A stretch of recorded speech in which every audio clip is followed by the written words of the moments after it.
Good morning student.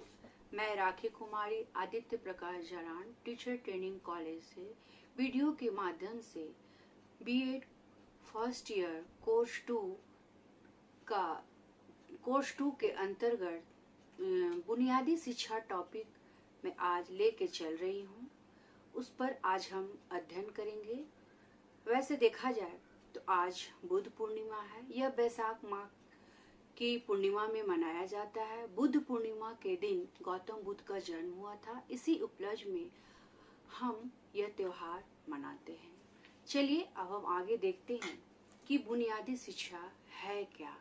यह महात्मा गांधी की शिक्षा है, जिससे भारत के स्वतंत्रता आंदोलन के समय गांधी जी ने सबसे पहले बुनियादी शिक्षा की कल्पना की थी। महात्मा गांधी की भारत की जो देन है, उसमें बुनियादी शिक्षा अत्यंत बहुमूल्य महत्वपूर्ण है। इसे वर्धा शिक्षा योजना भी हम कह सकते हैं एवं नई तालीम तथा बेसिक शिक्षा के नामों से भी जाना जाता है। अब बेसिक शिक्षा है क्या? बेसिक शिक्षा का तात्पर्य शिक्षा के उस रूप से है जो बालकों को विभिन्न प्रकार के हस्तशिल्पों का प्रशिक्षण प्रदान कर आत्मनिर्भर बनाती है और इस प्रशिक्षण के साथ ही साथ उनका शारीरिक, मानसिक, नैतिक, सामाजिक तथा आध्यात्मिक विकास होता है। वैसे महात्मा गांधी आध्यात्मिक और भौतिकवादी थे और ये ज्यादातर व्यावसायिक शिक्षा पर इन्होंने जोर दिया, जो कि इसके अंतर्गत हस्तशिल्प का उन्होंने प्रशिक्षण प्रदान कर बच्चों को आत्मनिर्भर बनाया। महात्मा गांधी का कहना है कि बालकों को जो भी शिक्षा प्रदान की जाए, उसका मूल आधार कोई उद्योग या हस्तशिल्प हो। इस उद्योग के द्वारा वो दो उद्देश्य सिद्ध होने चाहिए। एक तो विद्यार्थी उस उद्योग की उपज और अपने श्रम से अपनी पढ़ाई का खर्च अदा करे और साथ में स्कूल में सीखे हुए इस उद्योग द्वारा उस लड़के या लड़की में उन सभी गुणों का विकास हो, अर्थात अपनी रोजी को कमा सके और जिन धंधों की शिक्षा उन्हें दी जाए, राज उन्हें काम दे। निश्चित मूल्य पर सरकार उनकी बनाई हुई चीजों को रसीद लिया करे और खरीद लिया करे। हमारी एक सबसे बड़ी समस्या है, हल हो जाएगी कि आज के युवा पीढ़ी अपने भावी निर्माताओं को तैयार करने की समस्या हल हो जाएगी अगर वे शिक्षा के दौरान व्यावसायिक शिक्षा पर जोर दे तो। आगे हम देखते हैं कि बुनियादी शिक्षा या वर्धा शिक्षा के अंतर्गत गांधी जी ने क्या कहा था। गांधीवाद जैसी कोई वस्तु है ही नहीं और मुझे अपने और पीछे का कोई संप्रदाय नहीं छोड़ जाना है। मैंने कोई नया तत्व या नया सिद्धांत खोज निकाला है, ऐसा मेरा कोई दावा नहीं है। क्या कहा? मैंने कोई नया तत्व या नया सिद्धांत खोज निकाला है, मेरा ऐसा कोई दावा नहीं है। मैंने तो पाए जाने वाले शाश्वत तत्वों को ही अपने नित्य के जीवन और प्रश्नों से संबंधित करने का अपने ढंग से प्रयास किया है। राष्ट्रपिता महात्मा गांधी एक महान क्रांतिकारी थे। भारत की शिक्षा में परिवर्तन लाने के लिए मौलिक सुझाव दिए थे। उन्हें नई तालीम, नई शिक्षा में स्थान दिया गया। गांधी जी ने कहा कि नई तालीम का विचार भारत के लिए उनका अंतिम एवं सर्वश्रेष्ठ योगदान है। क्या कहा? उनका अंतिम एवं सर्वश्रेष्ठ योगदान है नई तालीम, बेसिक शिक्षा, प्रारंभिक शिक्षा के अंतर्गत उनका ये सर्वश्रेष्ठ योगदान था। गांधी जी के जीवन पर्यंत चले सत्य के अन्वेषण एवं राष्ट्र के निर्माण हेतु सक्रिय प्रयोगों के माध्यम से लंबे समय तक विचारों के गहन मंथन के परिणाम स्वरूप नई तालीम का दर्शन एवं प्रक्रिया का प्रादुर्भाव हुआ।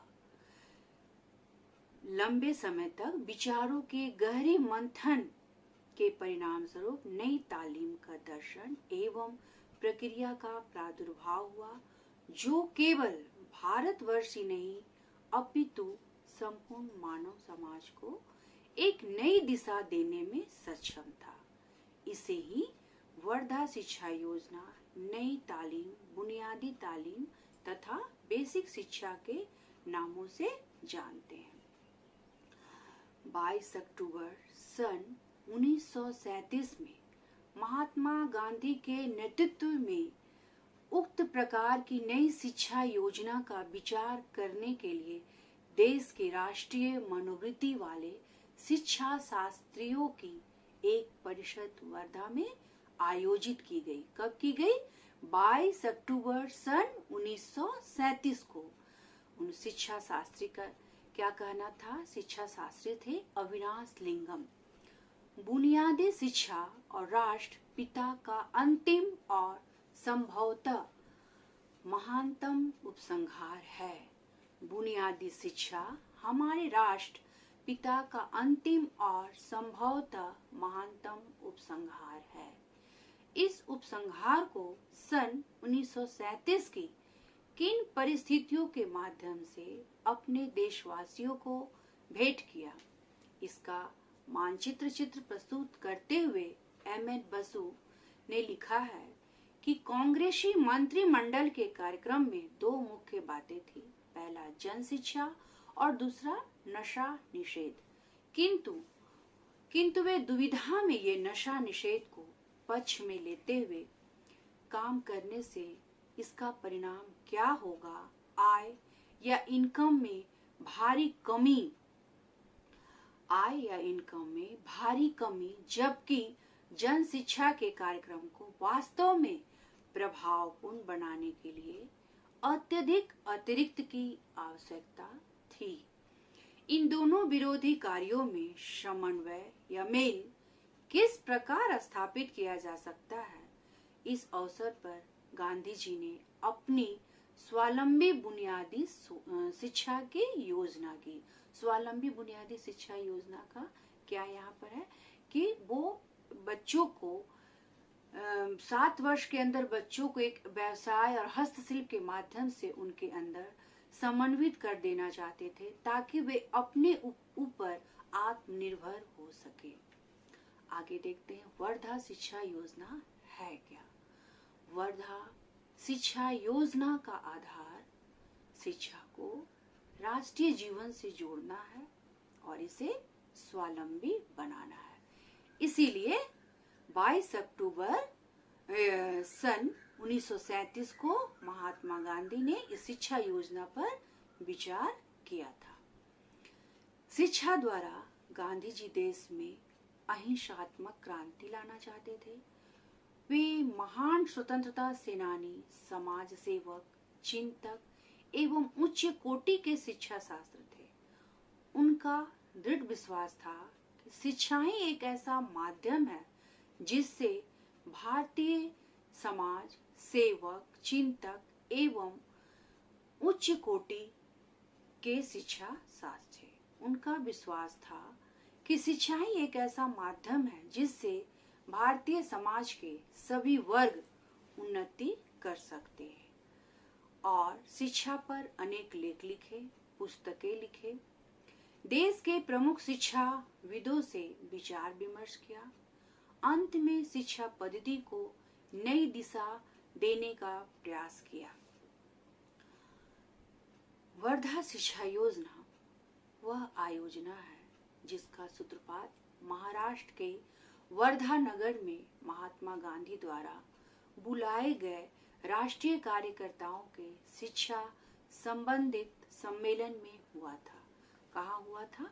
महाराष्ट्र के वर्धा नगर में महात्मा गांधी द्वारा बुलाए गए राष्ट्रीय कार्यकर्ताओं के शिक्षा संबंधित सम्मेलन में हुआ था, जिसके विस्तृत रूपरेखा जाकिर हुसैन कमेटी द्वारा बनाई गई थी। जिसकी विस्तृत रूपरेखा जाकिर हुसैन कमेटी के द्वारा बनाई गई थी। गांधी जी के शिक्षा संबंधी विचारों से देश में क्या मच गई, हलचल मच गई। 1937 ईस्वी में गांधी जी वर्धा में ही थे। वहां के मारवाड़ी हाई स्कूल की रजत जयंती का समारोह 12 और 25 अक्टूबर 1937 को होने वाला था।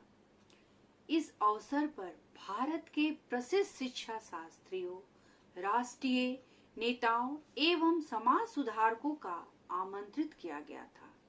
किन्हें आमंत्रित किया गया था? विभिन्न नेताओं, समाज सुधारकों को आमंत्रित किया गया था और अखिल भारतीय राष्ट्रीय शिक्षा सम्मेलन में गांधी जी के सभापतित्व का आयोजन किया गया। इसी सम्मेलन में वर्धा शिक्षा सम्मेलन भी कहा जा सकता है। सम्मेलन में उपस्थित व्यक्तियों का समाज। महात्मा गांधी ने वैश्विक शिक्षा को अपनी नई योजना को प्रस्तुत करते हुए कहा कि देश की वर्तमान शिक्षा पद्धति किसी भी तरह देश की आवश्यकताओं को पूरा नहीं कर सकती। क्या कहा नई योजना में कि देश की वर्तमान शिक्षा पद्धति किसी भी तरह देश की आवश्यकताओं को पूरा नहीं कर सकती। उससे देश का कर देने वाला प्रभुरत वर्ग वंचित रह जाता है।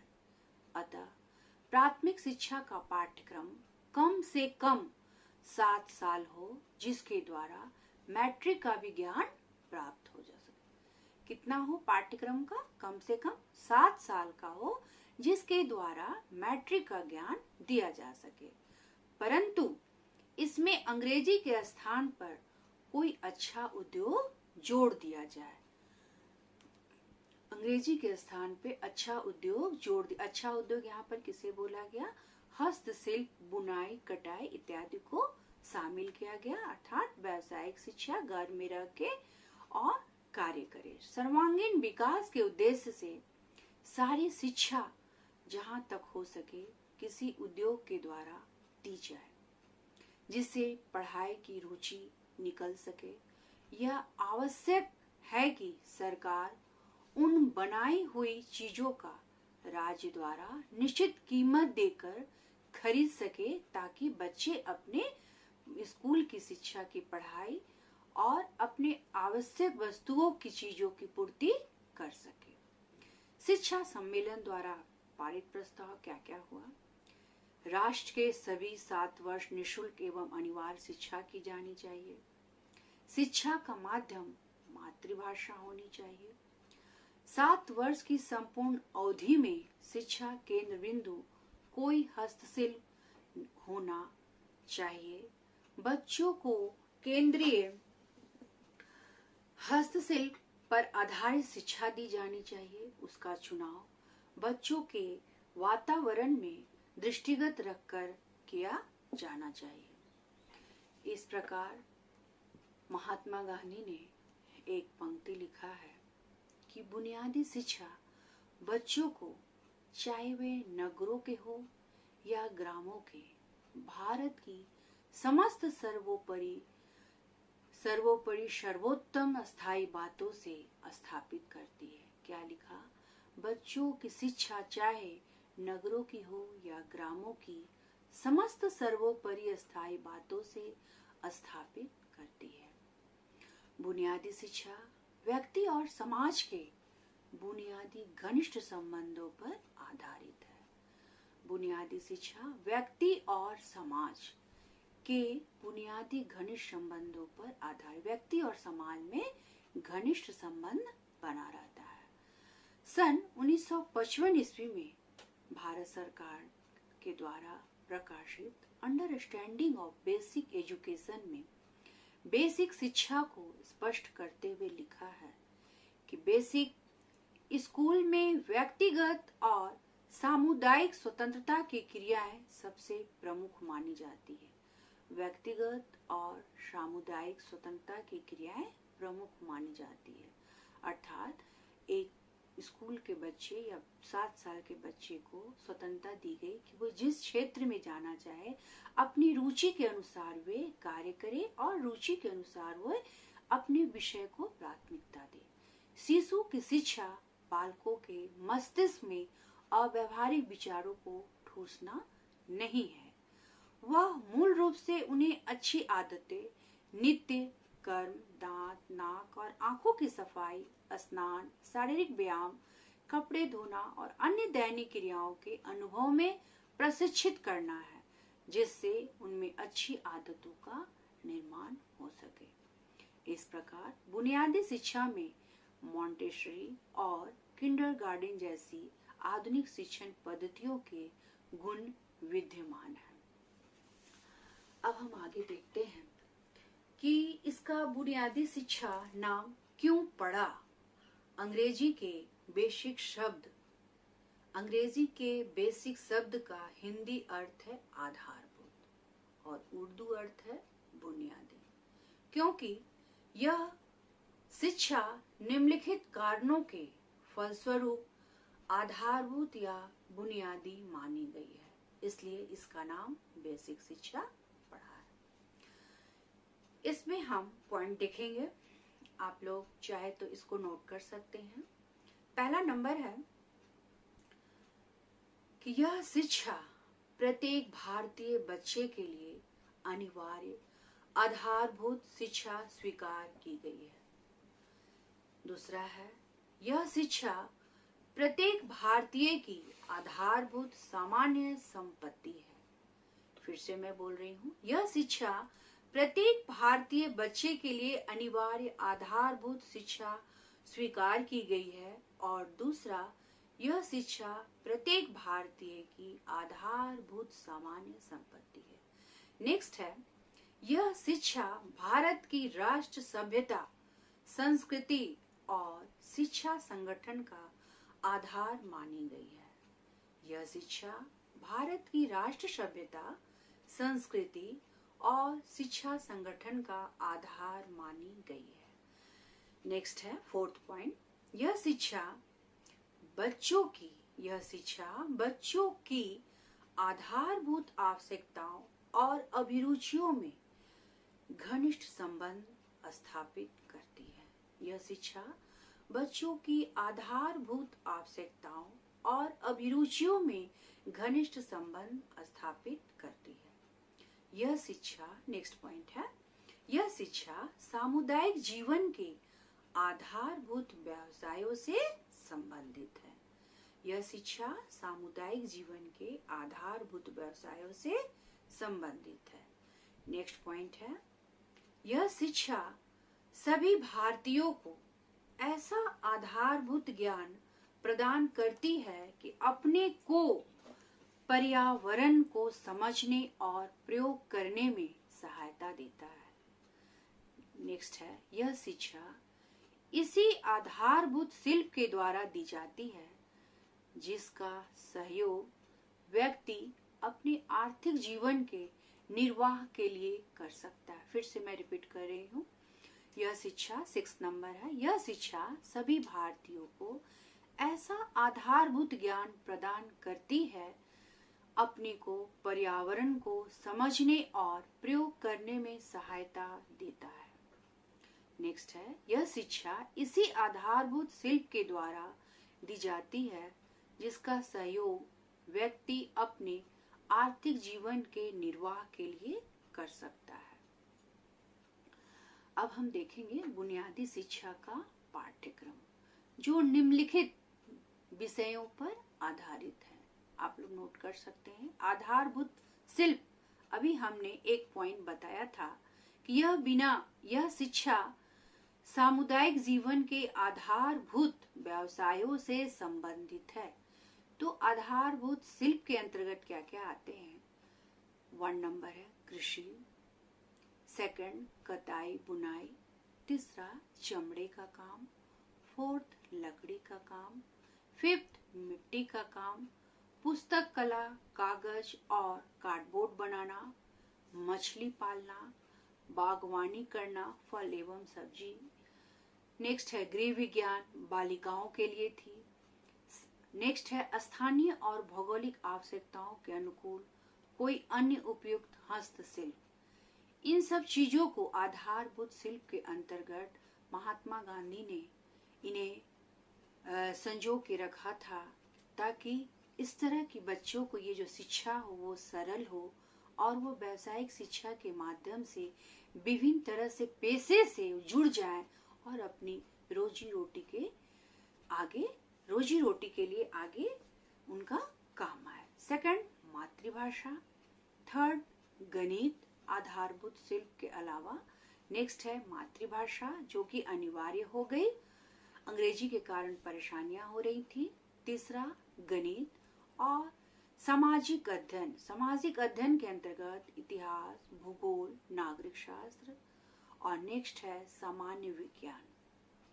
सामान्य विज्ञान के अंतर्गत प्रकृति का अध्ययन, नेचर के बारे में, क्या इसके बारे में पूरा स्टडी करना है कि प्रकृति के दौरान, पर्यावरण के दौरान क्या क्या आए दिन होते हैं, उसके अध्ययन करना है। प्रकृति से अध्ययन हमें प्राप्त करना है।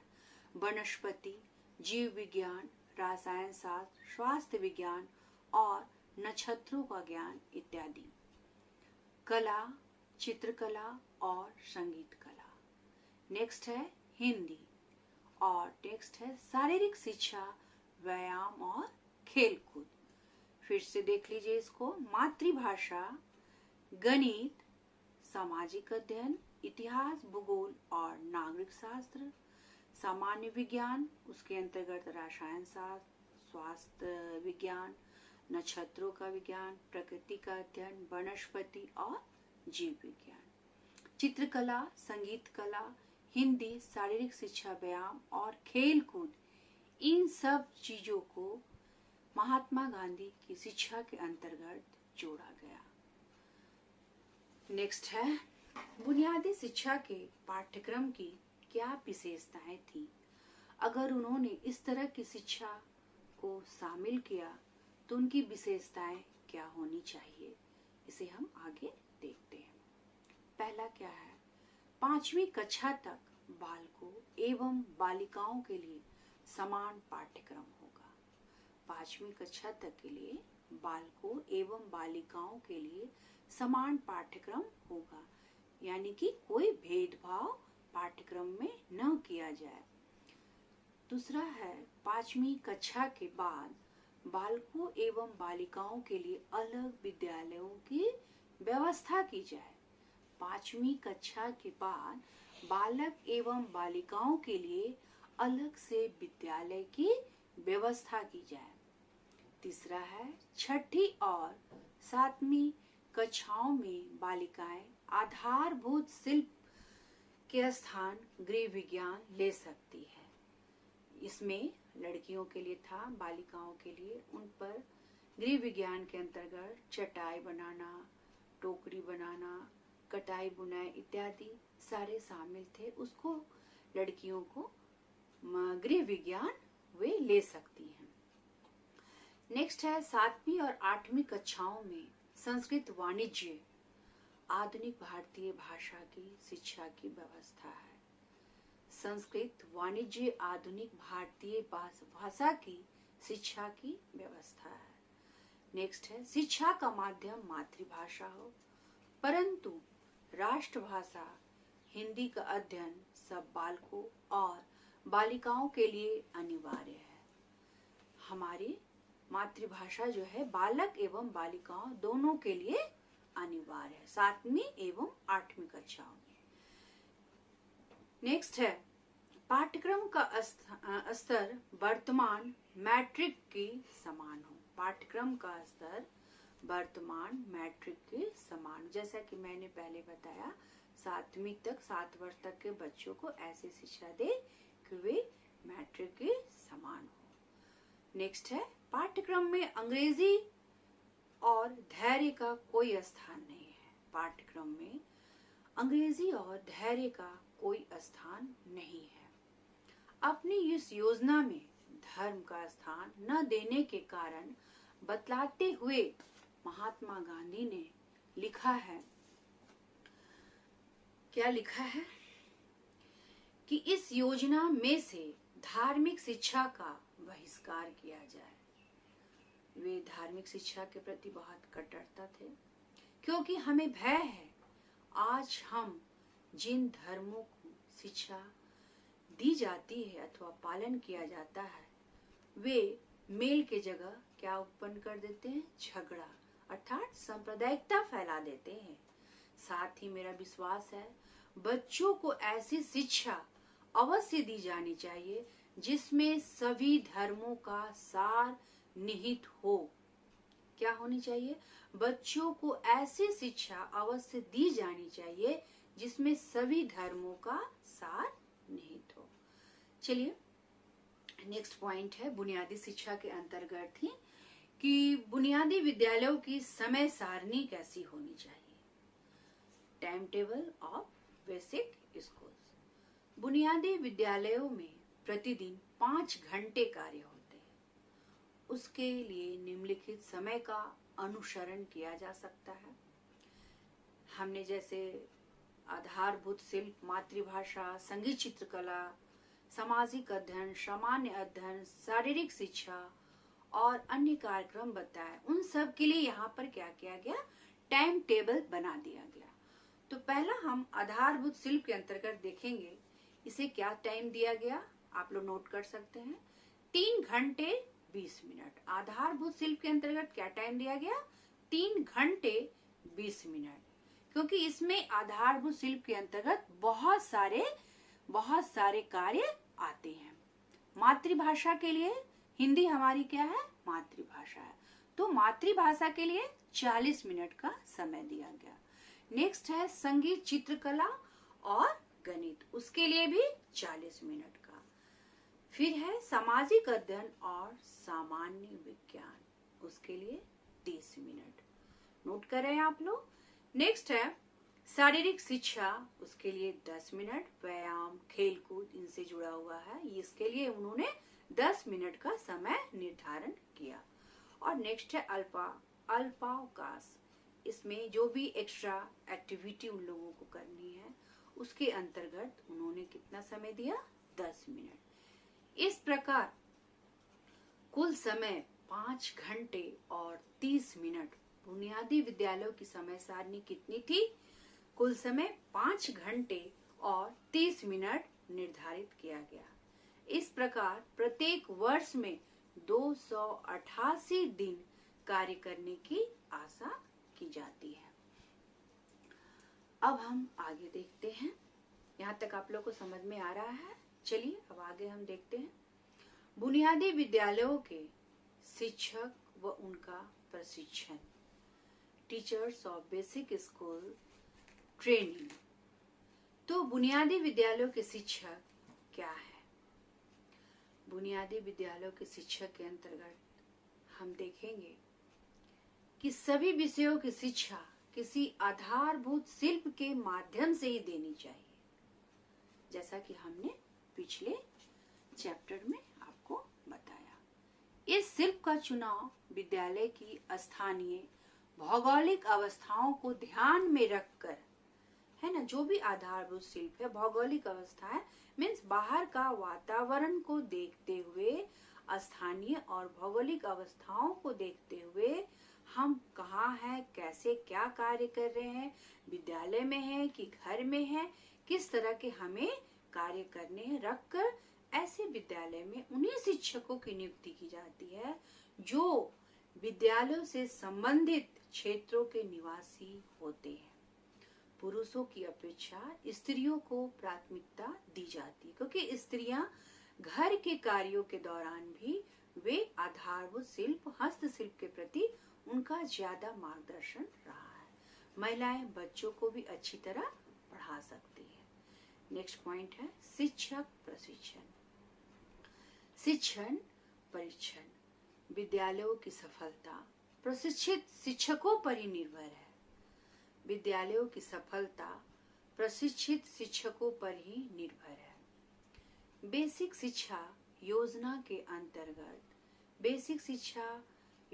अंतर्गत संपूर्ण देश में अति शीघ्र क्रियान्वित करने के विचार से अध्यापकों कि निम्नलिखित 2 प्रकार के प्रशिक्षणों की व्यवस्था की है या बोलिए उनको जरूरत है। पहला, दीर्घकालीन प्रशिक्षण। यह प्रशिक्षण की अवधि 3 वर्ष की है। इसमें शिक्षण कार्य के अनुभवी व्यक्ति या दूसरे प्रकार के व्यक्ति प्रशिक्षण प्राप्त कर सकते हैं। नेक्स्ट है अल्पकालीन प्रशिक्षण। इसकी अवधि केवल 1 वर्ष की है। इसमें शिक्षण कार्य का अनुभव रखने वाला व्यक्ति भी प्रशिक्षण प्राप्त कर सकता है। प्रशिक्षण काल बुनियादी विद्यालयों के सभी विषयों की शिक्षण विधियों का पूर्ण ज्ञान दिया जाता है।